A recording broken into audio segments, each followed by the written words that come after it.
Welcome to the final installment of the Spring 2021 webinar series sponsored by NIST. Today's presentation is Algorithms in Forensic Science, Challenges, Considerations, and a Path Forward.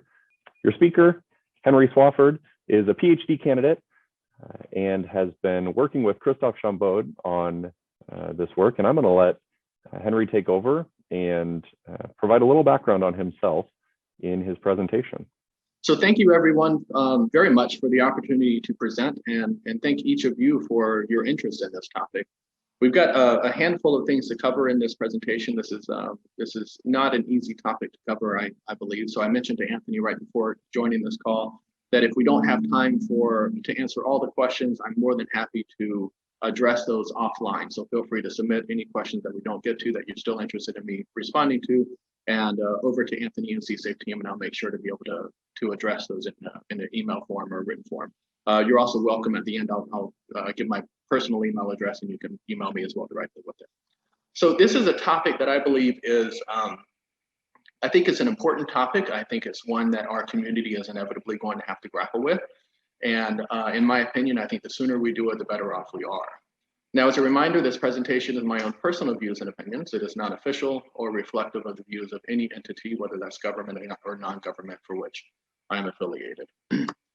Now, my perspectives on this issue are undoubtedly shaped by my experiences. And to give you a little bit of context in those experiences, I've been in forensic science for a little over 17 years now, starting in 2003. Throughout the course of my career, I've had an opportunity to serve in a number of different capacities and see things through a number of different perspectives. Throughout the entire time, I've been able to see things through the perspective of a forensic practitioner, but I've also had the opportunity to see things through the perspective of a researcher, quality assurance manager, as well as a laboratory manager responsible for friction ridge examinations, friction ridge examinations, footwear, and tire track examinations, as well as the APHIS program in support of the criminal investigative mission for the Department of Defense at the U.S. Army Criminal Investigation Laboratory.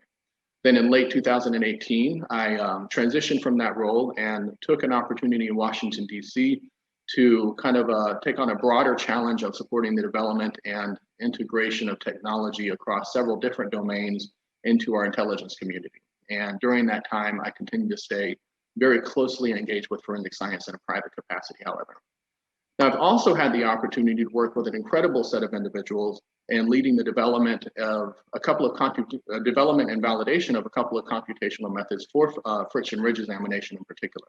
One of those is referred to as the friction ridge statistical interpretation software, or FRStat, and the other one is referred to as the Defense Fingerprint Image Quality Index, or DFIQ.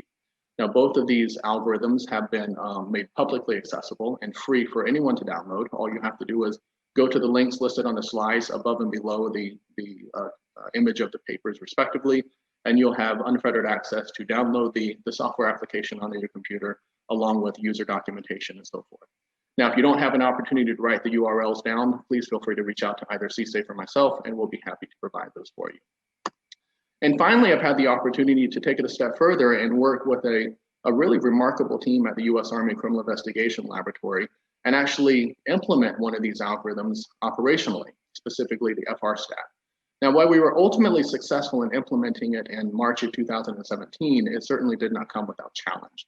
Challenge both internally that we had to navigate around, as well as, interestingly, a lot of challenge externally as well from different stakeholders and particularly from our own peers in the community as well. And what I realized from this experience is that we have done well in our community to promote the desire to have statistical methods and probabilistic systems to integrate them operationally. Yet when actually given the opportunity to do so, many in our community continue to be resistant to adopting them. And so this was interesting to me, and a number of different reasons have been proposed in terms of the aversion to probabilistic systems or even probabilistic reporting in general. And so what you're seeing down below is some comments that I have heard both anecdotally as well as more systematically in some research that I've conducted with Simon Cole as part of CSAFE project as well.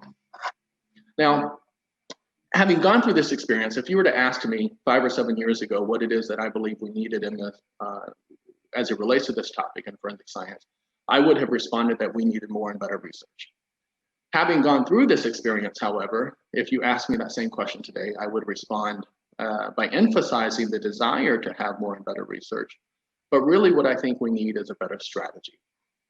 And the reason I say that is because over and over again, time after time, over the last decade, we have been faced with a number of committee reports, different recommendations for strengthening the foundations of our disciplines. And all the recommendations might vary from one report to another report. The one theme that transcends every one of these reports is the need for some sort of empirical or statistical foundation to our examinations and our conclusions. Now, in response to this, over the last decade, our community has seen what I believe to be a fairly robust proliferation of statistical methods proposed in the academic literature. Interestingly, despite all the different methods that have been proposed, and all of this, what you're seeing is for one single forensic discipline, and that's for friction-ridge examination. Despite all of this, we have not seen a single method that has been widely adopted operationally, and our current practice remains to be the same. So we have, on the one hand, we have this proliferation of methods available, yet on the other hand, and across all of the different forensic science disciplines, we see a lack of widespread adoption. And this should cause us to take a step back and ask ourselves why.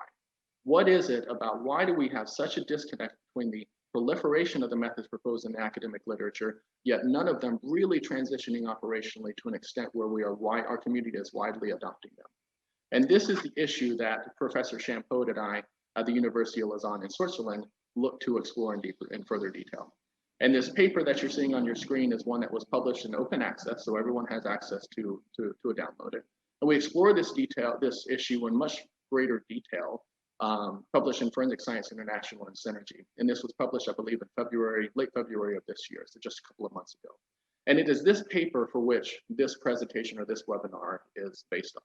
Now, it will be impractical for me to cover the depth of information that we cover in this paper within the limited time available to us. So I encourage you, if you are interested in this topic, feel free to reference that, and I'm happy to continue to engage in a dialogue if you're interested in doing so offline. Now, ultimately, what we find after looking at this issue in further detail is that there's more to it than just the technology. What we need in terms of an implementation strategy. And the strategy, and the extent to which the algorithms are going to be widely adopted depend not necessarily on the availability of the technology, which is true, surely a requisite, but specifically on how the algorithms are implemented is going to be the metric by which, the means by which is going to increase or decrease the willingness for the different stakeholders to adopt them. So we have to really pay attention to the implementation strategy of how the algorithms intend to be implemented. And that strategy has to take into account the fact that people are the ones that are ultimately going to be adopting these systems. And people have different perspectives on issues, and people have different concerns on issues, and people represent different stakeholders. And stakeholders have different priorities and professional obligations and perspectives, for lack of better terms there. And sometimes those stakeholder perspectives, particularly within the criminal justice system, might appear to contradict one another at times. And so any implementation strategy as it relates to the algorithmic system will have to balance those perceived different stakeholders, that the competing stakeholder perspectives on these issues. The other thing this implementation strategy will need to address is the cultural and behavioral norms of the practice for which the algorithm is intended. In forensic science, the algorithm will need to be implemented in a way that is facilitating an evolutionary step forward for the practice. It will be much more difficult and impractical to suggest to take an algorithm and propose it to be a revolutionary change to the fundamental practice of how that examination scheme is laid out. So the development of the algorithm and the means by which it is implemented will need to take into account what are the existing cultural and behavioral norms of the practitioner community and the examination scheme. And finally, that implementation strategy will need to take into account the legal and operating requirements for the environment for which it is intended. And in forensic science, that means whether that's statutory regulations or whether that is legal issues or constitutional issues as well, things that the judiciary is going to have to take into account, as well as accreditation requirements as it relates to the implementation of novel methods and so forth. So this is that. So that's where we need to really focus on the implementation strategy. And again, to reiterate this, the availability of the technology is certainly a requisite here. But the key thing we really need to focus on is the strategy for implementation, because that's the extent that's going to really influence whether something is going to be more widely adopted than others. And it depends on exactly how the algorithms are implemented. Now, Dr. Champote and I explore this issue not by looking inside of forensic science. This is largely uncharted territories if we were to explore this inside forensic science.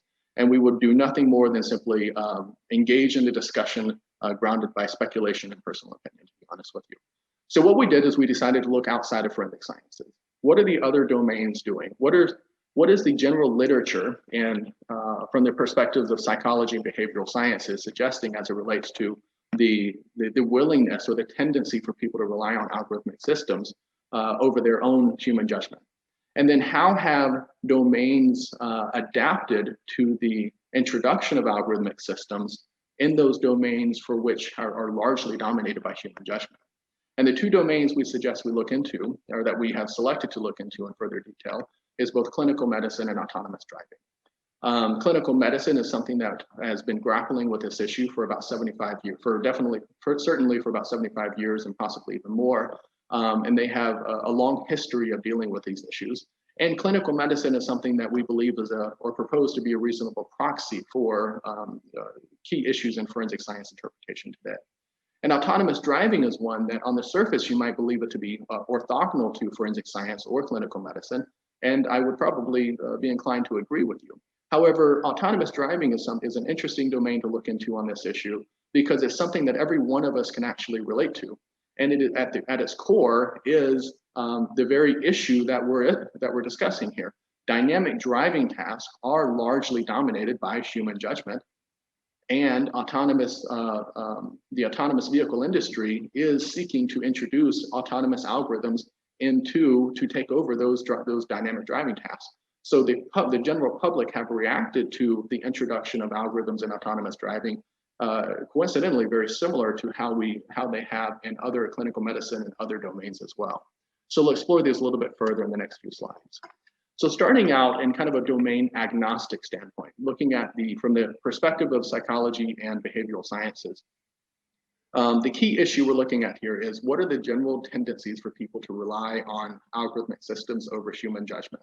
And what are the factors that might increase or decrease those tendencies?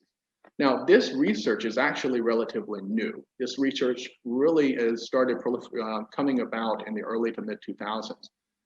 And this was as a result of, in the late 1990s and early 2000s, as the computational infrastructure began to advance in such a way to enable artificial intelligence and machine learning algorithms to be more, have broader accessibility to the general public and industry. Industry leaders realized that in order for them to be able to leverage these powerful algorithms, or for the benefit of those powerful algorithms to be realized by the general public, ultimately people have to be willing to rely on them. And this is what ultimately prompted the researchers in psychology behavioral sciences to look at this. And on average, I would say in a domain agnostic way. And the reason I say on average, because they looked at it in general terms as well as in more specific contexts as well to explore this issue.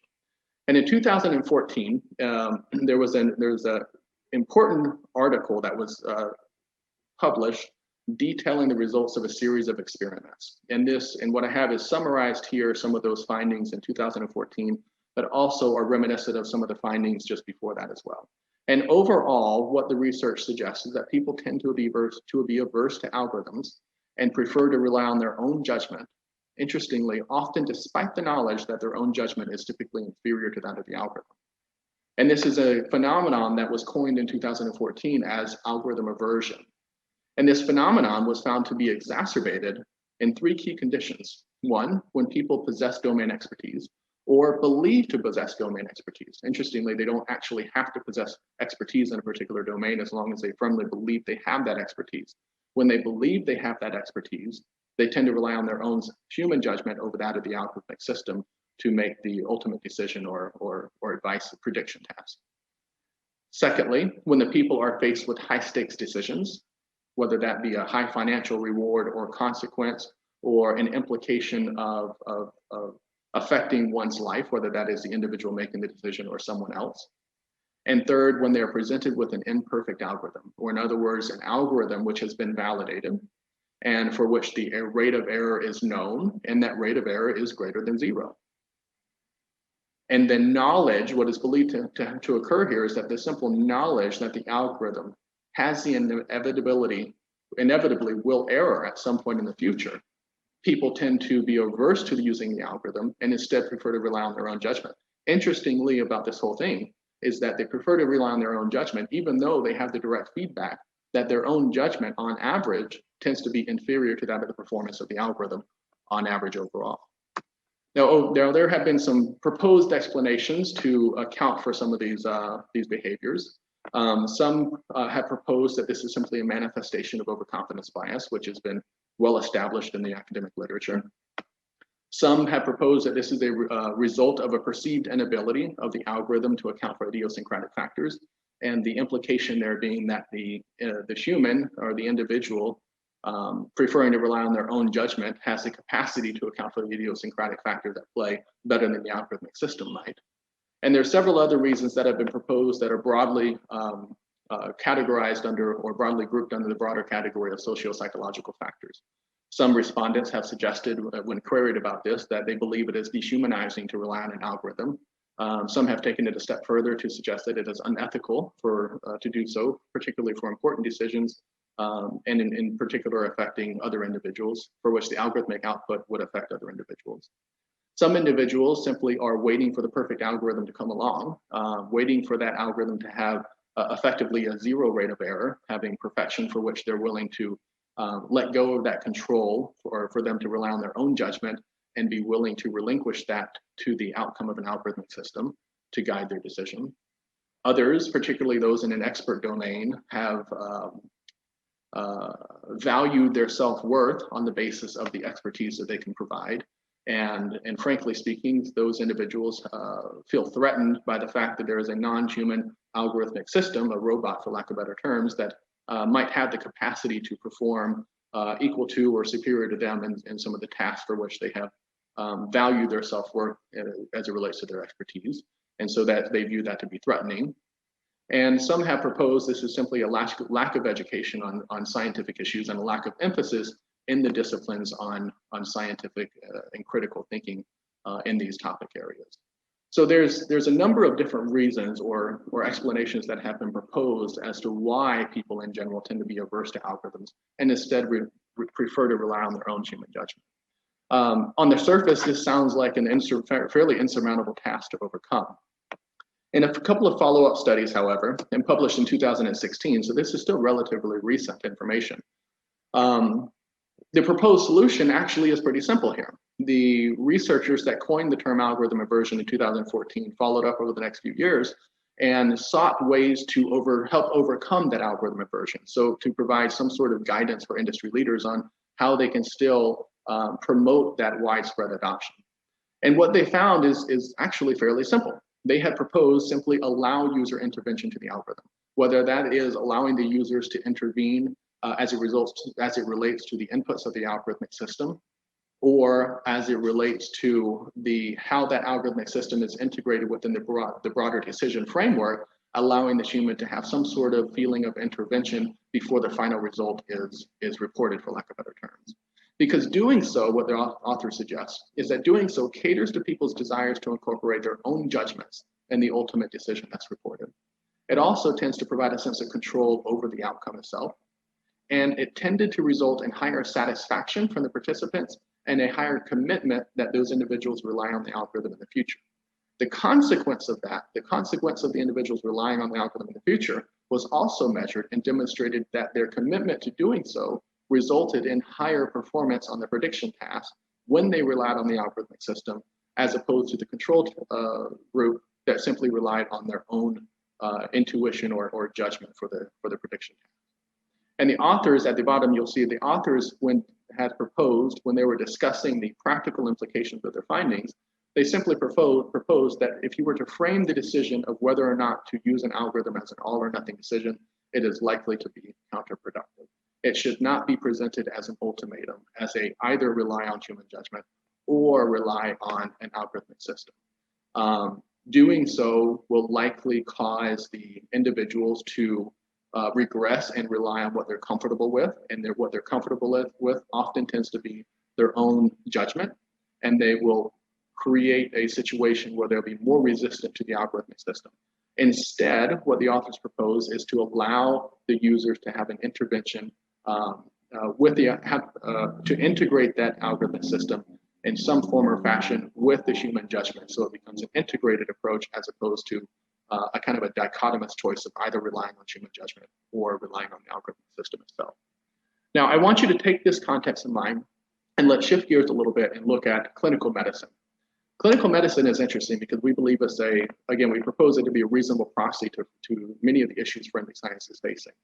Now, the context here is that in the 1950s, there was growing debate on whether human judgment or statistical methods were superior for clinical diagnosis decisions. Clinical practitioners on the one hand at the time were steadfastly hailing human judgment as the prevailing method, superior method for clinical prediction tasks. And on the other hand, statisticians were prevailing statistical methods were superior. And the argument was just cut down those parting lines, clinicians on one hand and statisticians on the other hand. In 1954, Paul Meehl was an American psychologist in Minnesota at the time, who was looking at this from the sidelines as a third party. And he wrote what later became to be a very influential book entitled Clinical versus Statistical Prediction, a theoretical analysis and review of the evidence. And what he did in this book is that he looked retrospectively at about, I believe, 19 different studies, comparing the performance of human judgment over that of statistical methods, and found that in the vast majority of cases or studies, statistical methods performed equal to or greater than human judgment. Well, this finding was not well received by clinicians at the time, and they were clinical practitioners viewed this very skeptically, very defensively, for lack of better terms, and it stimulated dozens and dozens of other studies over the course of the next several decades, comparing human performance or performance of human judgment to statistical methods in a number of different tasks, clinical medicine and academic acceptance and predicting academic acceptance, for example, and parole violations and so forth. The issue here is that it was presented as a dichotomous choice of clinical versus statistical. And in fact, I believe in the year 2000 or year 2004, in the early 2000s, there was a meta study of over 120 different studies comparing human judgment versus statistical methods, and found once again in that over 120 different studies, statistical methods still performed equal to or better than in the vast majority of cases compared to human judgment. Now, in 1990, a paper was published that proposed, we have been going about it, or the clinical medicine, or the issue has been gone about entirely backwards. It should not have been presented as clinical versus statistical, or human judgment versus statistical methods. It should be integrated, it should be approached as an integrated method, as clinical and statistical, rather than clinical versus statistical, because it is not a dichotomous choice and should not be considered a dichotomous choice. That there are clearly benefits from human judgment, and there are clearly benefits from statistical methods as well. And it wasn't until this was published when the many practitioners then began to be more receptive to the idea of somehow integrating the algorithmic systems or the statistical methods into their clinical practices. And it's from there that we saw the evolution of evidence-based medicine, which has grown to essentially be the gold standard for medical diagnosis today. Now, I want to shift focus a little bit from that topic, and as we've seen from clinical medicine, is that naturally, over the course of 7 decades, how it naturally played out is that statistical methods and algorithmic systems are a means by which statistical methods are implemented. Statistical methods were integrated as a supplemental factor rather than one that supplants the human judgment. Now I want to shift focus and look at automation. And the reason I want to look at automation is because the automotive industry actually does something very clever that I think forensic science can draw from here. And so to give you the context, every year the National Highway Traffic Safety Administration publishes its crash statistics for the year prior. In 2016, what was different about this report is that in releasing their crash statistics for 2015, they made an explicit statement stating that human choices were linked to 94% of serious crashes. And as a result of that statistic, the National Highway Traffic Safety Administration made an explicit call for the need for automation in vehicles. And every time I say the need for automation in vehicles, automation is provided by algorithmic systems. So it's analogous to saying with a need for algorithmic systems in vehicles. But interestingly, despite this statistic, despite the fact that 94% of serious crashes were found to be linked to human choices, or poor human choices, for lack of better terms, a survey study was produced in March of that year, March of 2016. And they found that despite that information, 46% of people still preferred absolutely no vehicle automation or no algorithms in vehicles. And only 15% of people were receptive to full automation. Now, across everyone, what is even more interesting is that across everyone, no matter the degree to which they might have been receptive to the idea of automation of vehicles, 95% of people were unwilling to get into an automated vehicle if it did not at least have a steering wheel, gas pedals, and brake pedals. 95% of people were unwilling to relinquish complete control. They wanted the knowledge that they could intervene if and when they felt it was necessary to do so. Otherwise, they would reject the idea of algorithmic systems in automation. 2 months after this survey was released in March of 2016, the world saw its first fatality as a result of an automated vehicle. And it involved a Tesla in Florida driving down a straight highway in autonomous mode as it was intended to be applied for under those conditions. But I guess the driver was not paying attention, and the computer vision algorithm in the Tesla was unable to distinguish the difference between the white backing of a tractor trailer crossing the highway and the white backing on the horizon of a cloud. And the computer vision algorithm did not actually, quote, see the tractor trailer, and the Tesla went full speed into the side of the tractor trailer. So that is the first known fatality, particularly in the US, I should say, as a result of an autonomous vehicle. And interestingly, researchers followed up on the survey looking at the general public's receptivity to automation in vehicles as a result of this one single accident. And what they found is that public perception of safety significantly declined, irrespective of the fact that we have fatalities on a daily basis on American roadways as a result of human judgment.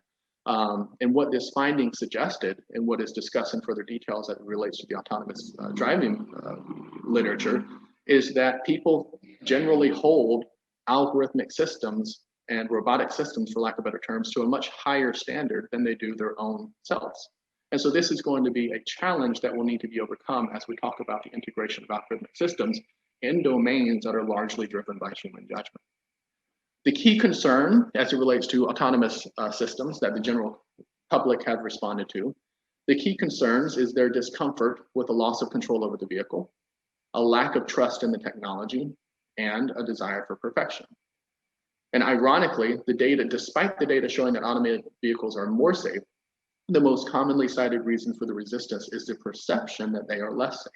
So I want you to look at that in the context of what we've just covered and what we just observed when doing a deeper dive into clinical medicine, as well as what we've observed in the general literature through the perspective of psychology, behavioral sciences. What we're seeing is that most of these findings are reminiscent to what we've just chatted about in very different domains as well. But this is what's most interesting here. The Society of Automotive Engineers published a standard, and it was first published in 2014, and it's standard J3016. I encourage you to take a look at it if you have some time and you're interested in doing so. And what this standard does is it standardizes a taxonomy of 5 different levels of vehicle automation and their implications at each level. Basically, the Society of Automotive Engineers said there are several different ways for which algorithmic systems can be implemented into vehicles. That the concept of autonomous driving is not a dichotomous choice of either no autonomy or no algorithmic support versus full autonomous vehicle. But there are actually many different ways for which autonomous systems can be implemented within vehicles. And what they did is they laid this out. And so what you see on your screen on the bottom right is an adapted table that I put together that's adapted from standard J3016. On the left-hand side, you see level 0 means there's absolutely no automation.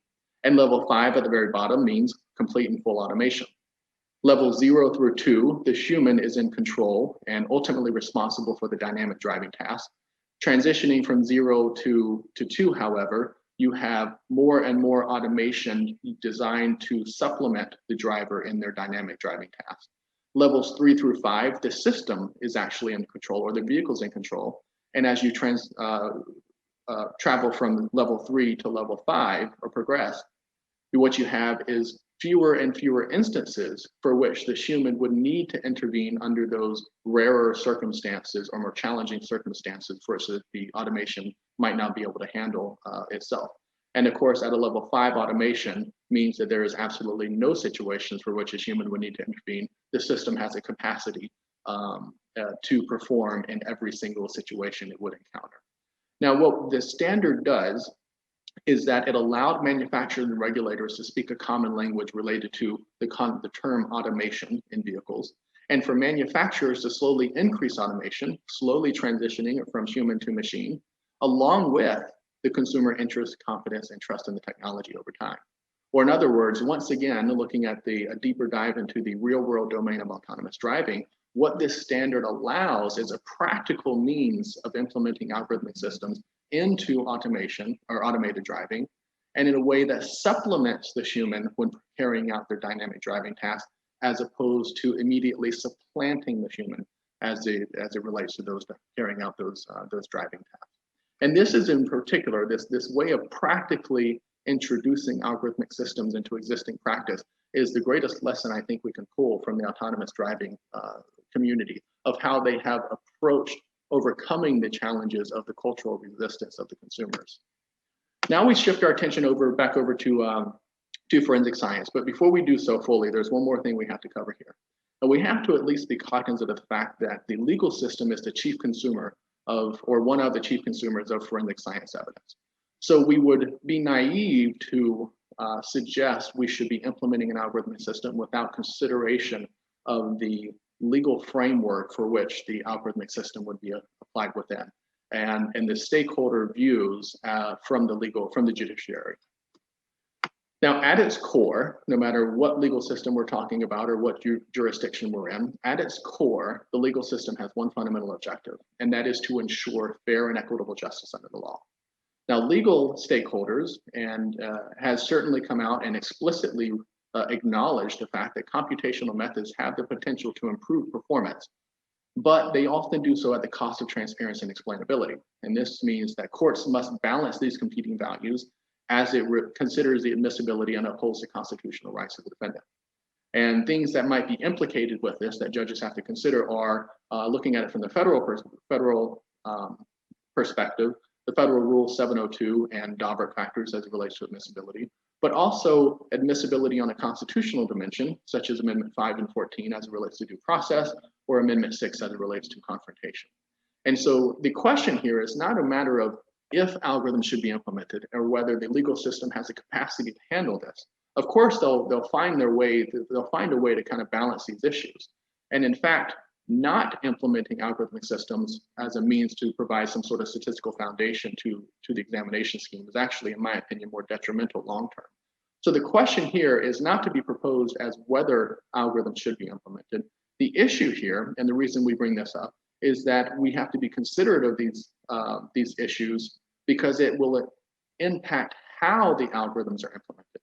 And that's ultimately what we're trying to seek here, not to engage in the debate of whether algorithms should be implemented or not, but exactly how the algorithms should be implemented in a way that is most conducive to the different stakeholder concerns and stakeholder issues that play within forensic science. And so with all of this context in mind, Professor Champot and I suggested there's two things that we need to consider in terms of a path forward. And one is we need to make sure these algorithmic systems are implemented in generally a responsible manner. And responsible implementation means that it's implemented within a quality management system. And none of this should really be new to you in that context. But then secondly, what we propose is that we also need to be careful of how we implement it. And it needs to be implemented in a practical manner, a manner that facilitates evolutionary steps forward, as opposed to looking at it from the perspective of a dichotomous choice of either full algorithmic intervention or no algorithmic intervention at all. And so here we propose a taxonomy of 5 different levels of implementation, enabling what we believe to be a more practical application. Now, as it relates to the responsible implementation, I won't be able to go into further detail here, but there's 7 pillars that we laid out that we believe a laboratory system should have in place before the algorithmic system is implemented. And that is ensuring that the practitioners have a foundational education as it relates to probabilistic principles, statistical methods, principles of logic and inference, and so forth like that. Principles of forensic inference that will necessarily come into play as they consider how to interpret the algorithmic output. And then there's got to be training specific to the different algorithms that are available, and in particular to the algorithmic system that is intended to be applied. And the laboratory will also need to have, not should, but shall have protocols in place governing how the algorithmic system will be applied operationally. Of course, there's got to be foundational validation. The laboratory also has to do a verification, or in other words, kind of a in-house validation as applied by the end users intended to use the algorithm with their level of education and training in accordance with the protocols governing the algorithm's use operationally, and within the facilities and environment for which that algorithmic system is going to be applied. And then there needs to be testing for competency of and ongoing monitoring of the proficiency of both the individual and the laboratory system. So these are the 7 pillars, and we put this next to an ISO 17025 snapshot because everything that's laid out here as it relates specific to the implementation of algorithmic system, we believe is analogous to the framework of a quality management system that's put into place by an ISO 17025 accredited laboratory. Now, once the framework is laid for a responsible implementation, that framework needs to be laid before the implementation algorithm. The next thing we come to is what we refer to as a practical implementation.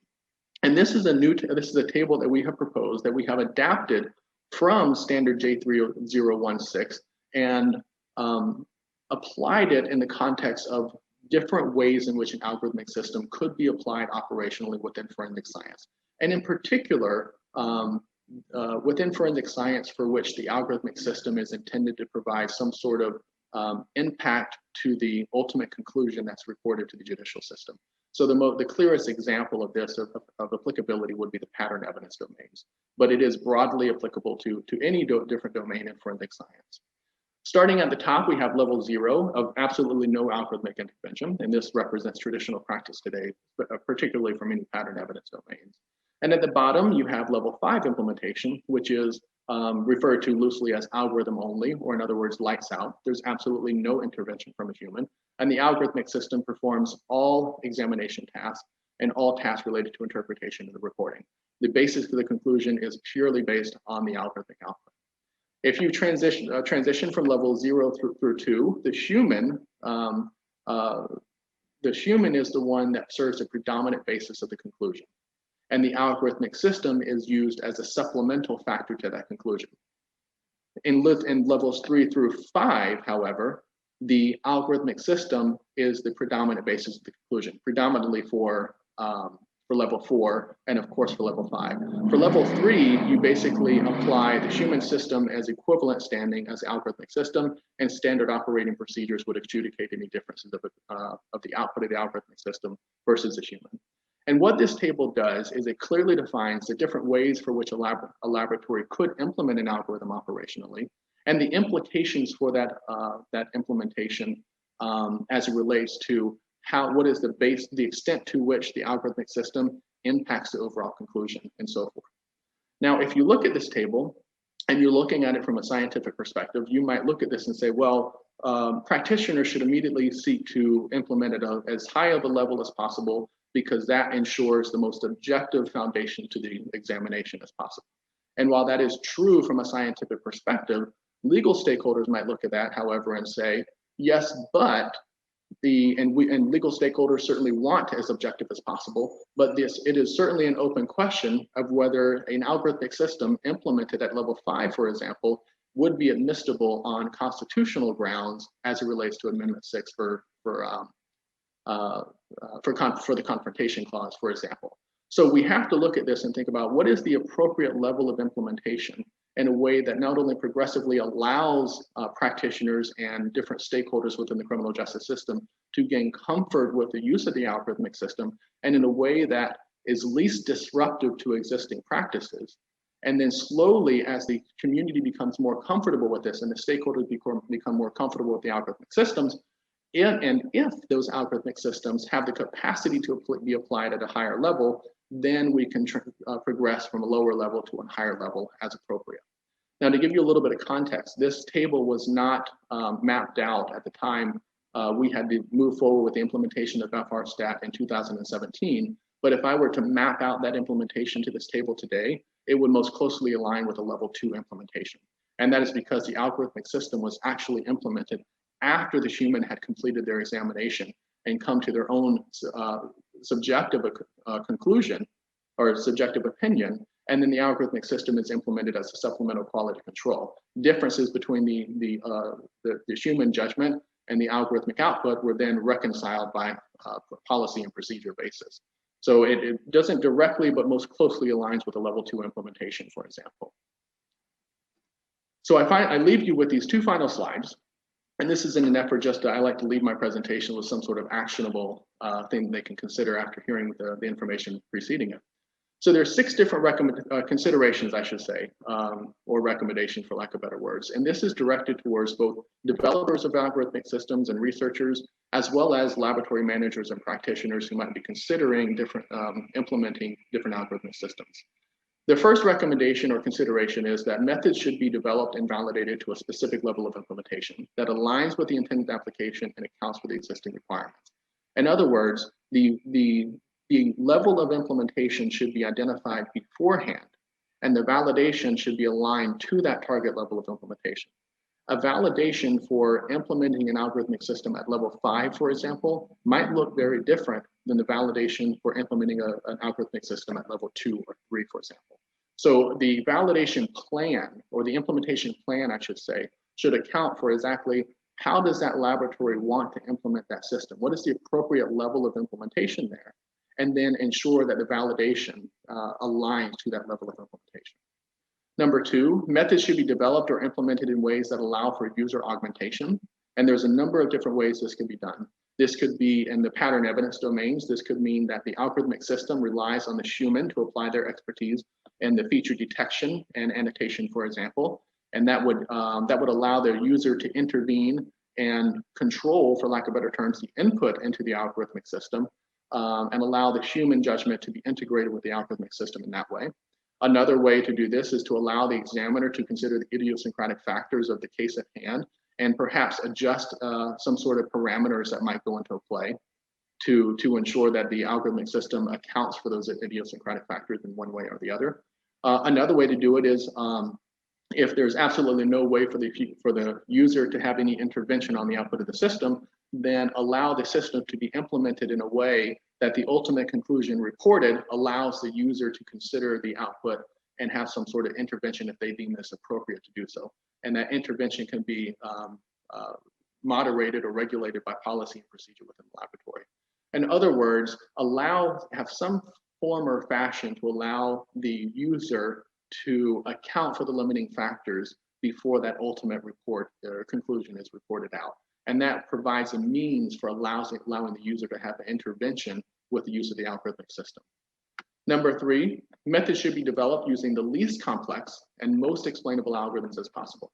A lot of researchers today in forensic science are looking at powerful ML systems, ML algorithms as ways to, and looking and reporting the performance of them, saying, well, this is really great. The ML system, this ML model has the capacity to perform at this level of performance.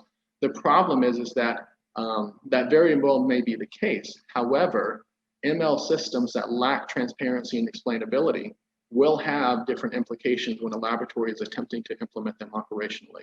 So the algorithm should require the least number of assumptions, in my viewpoint, as it relates to data, parameters, use, and so forth, thereby balancing the computational performance with the need for algorithmic transparency. If an algorithm is generated purely for an academic exercise, then this becomes less of a concern. But if an algorithm is generated for the intent of transitioning into an operational practice in a forensic science laboratory, the developers of those algorithms need to be cognizant of the things that the laboratory management is going to have to address as they work to implement the systems in a way that balances the needs of the legal system as the ultimately a chief consumer of the evidence. And the last slide here is that laboratories should invest in strengthening practitioners' education and training related to probabilistic and statistical methods and begin to establish the infrastructure to support the ultimate implementation of an algorithmic method within their quality management system. In other words, laboratory managers should start now with laying the foundation for responsible implementation and not wait until an algorithmic system is at their doorstep, allowing that implementation, for that work to begin. It's going to take quite some time for us to work to strengthen the foundational education of our practitioner community on many of these important topics as it relates to statistical thinking, probabilistic reasoning, and so forth. This is something that will not come overnight and is important as a foundational background for our practitioner community to have before we begin to actually impose on them the need to use an algorithmic system. So even in the absence of an algorithmic system implemented today, laboratory management should be seeking out opportunities to strengthen the foundational education of its practitioner community as it relates to these important concepts and topics. Number 5, laboratories should ensure the software executable, source code, and data sets used for development and validation are made publicly accessible for independent review and testing. And if there are issues related to the release of the source code, then at a minimum, the laboratory should ensure that they are not implementing a system unless they have the ability to release the software executable. That's going to be important to ensure that defendants are able to maintain due process, or their rights to due process are not stifled. They should have the opportunity to perform their own independent testing to the extent that they deem it appropriate and necessary to do so. So if a laboratory were to implement a system and not make these systems publicly accessible, it would potentially have implications on the admissibility on the constitutional grounds of the algorithmic system down the road when in the legal setting. And number 6, laboratories should identify a target level of implementation that is practical given the current state of available technology and consideration of the trade-off between the potential benefits and perceived risk for a given deployment scheme. And then establish a plan for implementation that begins at level 1 as a pilot phase and then progresses sequentially towards the target. Laboratories need not and should not consider the implementation of an algorithmic system of the target level being 5 or 4 all the time.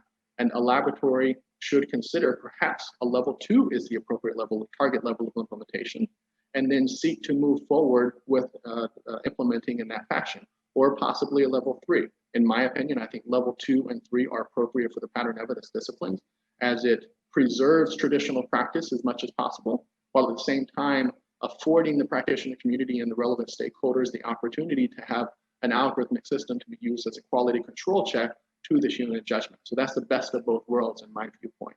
And in other words, another way to put this is that I encourage laboratories not to continue to wait for the perfect system that has the capacity to be implemented only at a level 5, and instead look at the academic literature and look at the different models that might be available, and then consider what is the appropriate level of implementation that they could be aligned with, and then seek to move towards that implementation at those levels that still provides consideration of the risk versus benefits of such implementation.